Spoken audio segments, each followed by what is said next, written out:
Before we start about this topic, I want you, if possible, to explain what happened in Kolkata and the human interest angle.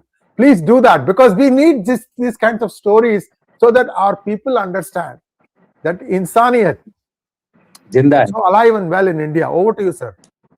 Yeah, I think before I start my comments on the topic, it would be very much beneficial not only for individual as such, but for the entire society to know that our society still has people who are inherently good, inherently honest, inherently their integrity is unquestionable. And I am talking about an incident which happened to me about 4 days back.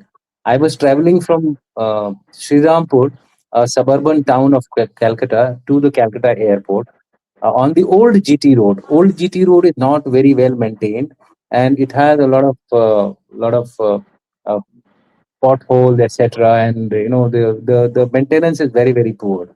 So when you drive a vehicle on that, there are a lot of these bumps which you get. It was a hatchback Ford Figo on which it was my son's old car. So I was using that, and a driver was driving. And as you know, drivers are in a habit of driving over speeding, especially when they are doing these kind of duties. So in the route, suddenly the dicky, the hatchback opened up, and I was carrying along with my suitcase a traveler bag, which is, you've seen these pilots and all carrying those, that kind of a bag in which I had my Right. laptop, I had my wallet, I had my cash. I mean, I had virtually everything which a man needs to survive as far as his identity is concerned. So all those things were there. So when it fell down, we realized it when we reached the airport that, look, my bag was missing and I had seen the dicky up. So we decided to trace back the whole path. I thought we will not be able to catch the flight, but we traced the whole path back to Shirirampur, but we couldn't find the bag. So I assumed that the bag has been lifted by somebody, and it is not going to be possible to me to recover that. So I reported the matter to the police and took the flight. There was still some time, half an hour or so. So I ran through the airport security, etc. Since I had done Digi Yatra, I went in. I reached Delhi, and it was around 12 o'clock, and the incident had happened around night 1:30 or so. It was almost 9-10 hours had passed. I got a call from an individual. He didn't tell me his name. He said, "Who are you?" So I was quite taken aback by somebody who is giving me a ring and asking me, "Who are you?" So I said, "Look, I am Lieutenant General Dushyant Singh, and but I want to know, who are you?" Then he asked me, "Have you lost a bag?" Oh, then I connected that this guy must have found my bag. So I said, "Yes, I lost a bag in the early morning, late night of yesterday. So do you have it?" He says, "No, no, no. You first tell me what all was there in that bag. Which color was the bag?" So he inquired with me all the items which I had lost. Then he said, "Sir, I think I have found your bag. It is your bag only, but I want your Aadhaar card to ensure and match it with the visiting card which I have got." So I shared my Aadhaar card with him. I somehow trusted that this man is honest. I asked him his name. He said his name is Mukul Sharma. He said he is a driver and he drives a vehicle for Times of India. But during the rest of the time, he used to do additional duties, dropping people from airport to some place or the other. So he was doing multiple jobs to ensure that he has a decent amount of money to survive in a day-to-day activity. But he was quite a handsome guy in the sense that he had those modern Gen Z type of hair, etc. So from the face of it, you will find him as another Gen Z person moving around. But essentially, he was a cab driver, and he used to also send children to school, etc. He used to do all those kind of duties. So I told him, "I will collect the bag from you." Then he said something very, very interesting, and this you all must focus, must deliberate upon. He said, "Sir, please do not tell the police." So I said, "Yeah, why? I mean, I must inform the police because I have told the police already." He says, "Sir, you will not get anything from your bag. They will snatch this bag from me, they will beat me, and they will also take everything out of this bag and say, कि sir, बड़ी मुश्किल से I have given you this particular bag and this guy was running away, etc., etc. He said, sir, you please send anyone who can come to me. I am here till 11 o'clock. I will give the bag to him. And in case if he's not able to reach, he was speaking from Calcutta and Sri Rampur is quite far away. So then my house is in Dum Dum Metro. I will give the location of my house. Please tell your person to come there. I will hand over everything intact as it is because nothing has broken, nor your laptop has broken. I saw it while I was returning back after dropping a particular passenger in Shri Rampur. So I sent my son, and he said, before you send your son, tell him to get his Aadhaar card and a proof that he is your son. So I saw the kind of inquiry which he was doing. It looked like a very, very decent man who's trying to ensure that the stuff goes to the right person and not that anyone else claims it. So when my son reached there, he asked for his Aadhaar card. He showed the entire bag. My son saw the bag. I'd already told him what all is there inside the bag. Believe you me, not a single thing. Cash, not too much. I mean, Fauji is how much cash we have. There was about 3,000 odd rupee was there. But more importantly, all my credit cards were there. All my identity card was there. My service card was there. And over and above that, I had the laptop, which had almost every data which I have preserved over a lifetime. And that would have all gone, and for me to recover those things would have been a problem. Of course, some of them would have been on the cloud, so I would have been able to download it.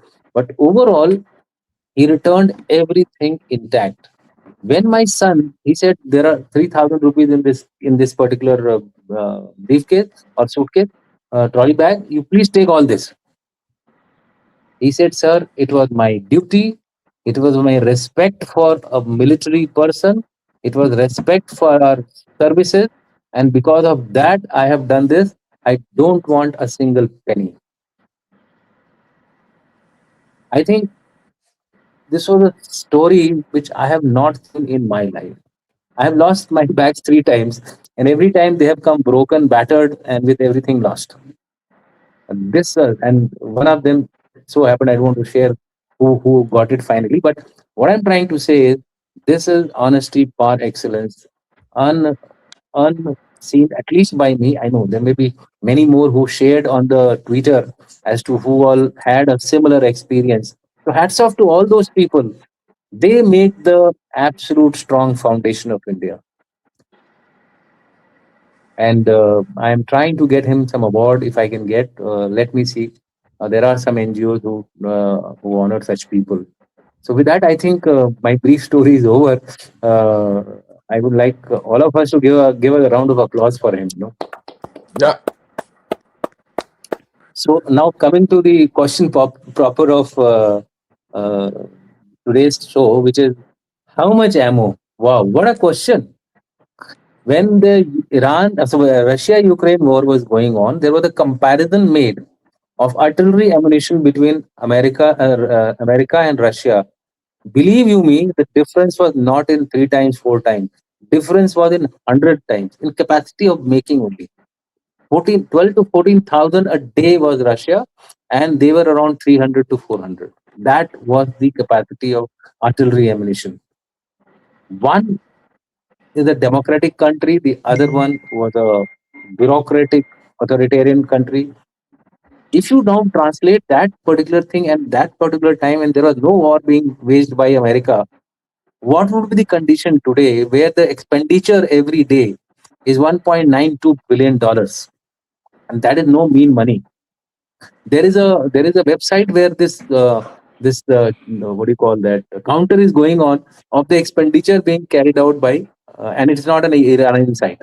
It's a I know. I will share the site so that all of you know that we can take it with a pinch of salt. It's a Russia TV site where it is showing the expenditure.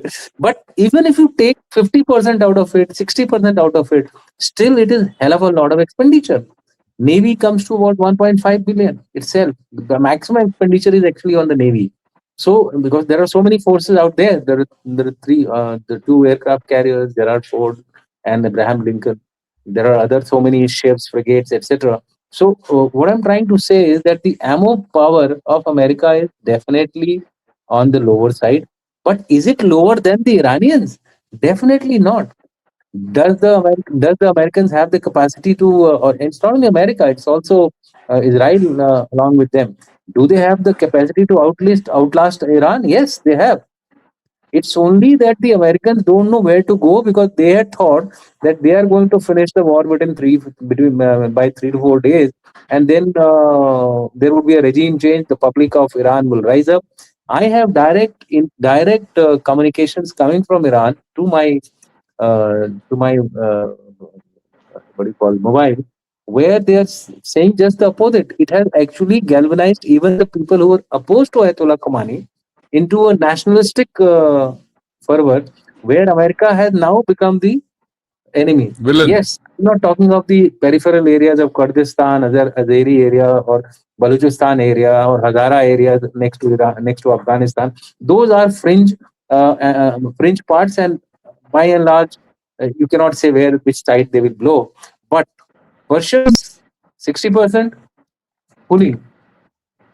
As of now, the opposition is very limited, very limited.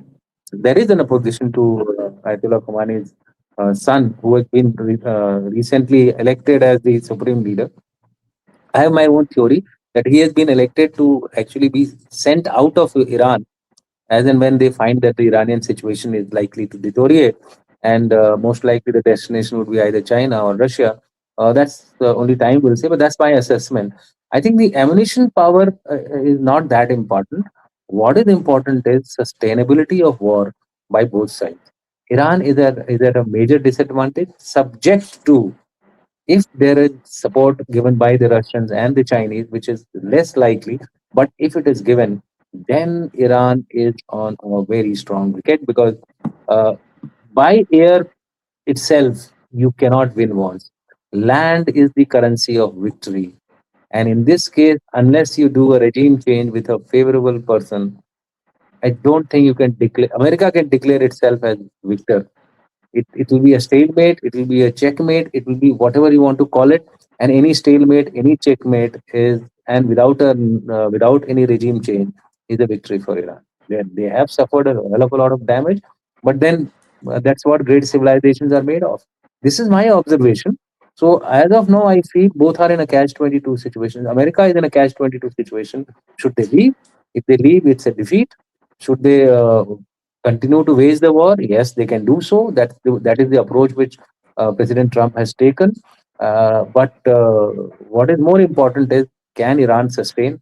In my view, left alone, Iran may not be able to sustain more than 14 to 15 days, another 14 to 15 days, and because they are almost down by 75%, and most of their attacks are there. They are quite good. They have been able to get some successes as far as the radars, etc., are concerned, and some damages. 8 soldiers have also died. The Iranians claim 200 soldiers killed of America, etc., which to my mind, I think is a maybe a little exaggeration. But civilians have been injured, and so America has been no better. 200 odd school children dead, etc. They are also claiming to be. So overall, I think Iran is the weaker partner. Iran is less likely to sustain unless gets a life from either China or Russia. These are the only two countries which can actually help it. Of course, we should not forget North Koreans. But North Koreans are known to do quite a I would say they undertake steps which are totally out of the box. So if the North Koreans do something, I can't say so. But that is the only options available to Iran. And that old Krink alliance, the one person probably who may support Iran is North Korea. But it doesn't listen to US. US has not been able to do anything to it. It doesn't listen to even China at times. So if there is one person who can change the game, it could be him. So with that, I'll stop here. I think this is a broad observation. I'm not going into the details of data, etc. I was already engaged in a 1.5 hour podcast on Iran itself. So my mind is totally flooded with Iran. So I'll stop here. I think all of us are flooded with Iran. Absolutely, absolutely. Yeah, Yeah, Thank you let's so yeah, much, continue with the General questions, Dushyant. sir. Yeah, so let me just add one more thing. Remember, General Dushyant came on our channel on Thursday. On Thursday, he had just landed from that flight, yes, and he improvised. He got onto the program on iPad. See, that tells you the commitment of our guests. He didn't want to miss that program. He was a little bit late, and yes. I kind of know a little bit of the story, but you didn't see him say anything. I mean, if you have lost your laptop with a lot of information, your credit card, you would be in a slightly different state of mind. I didn't see that from you, General Dushyant. So hats off to you also. Thank you.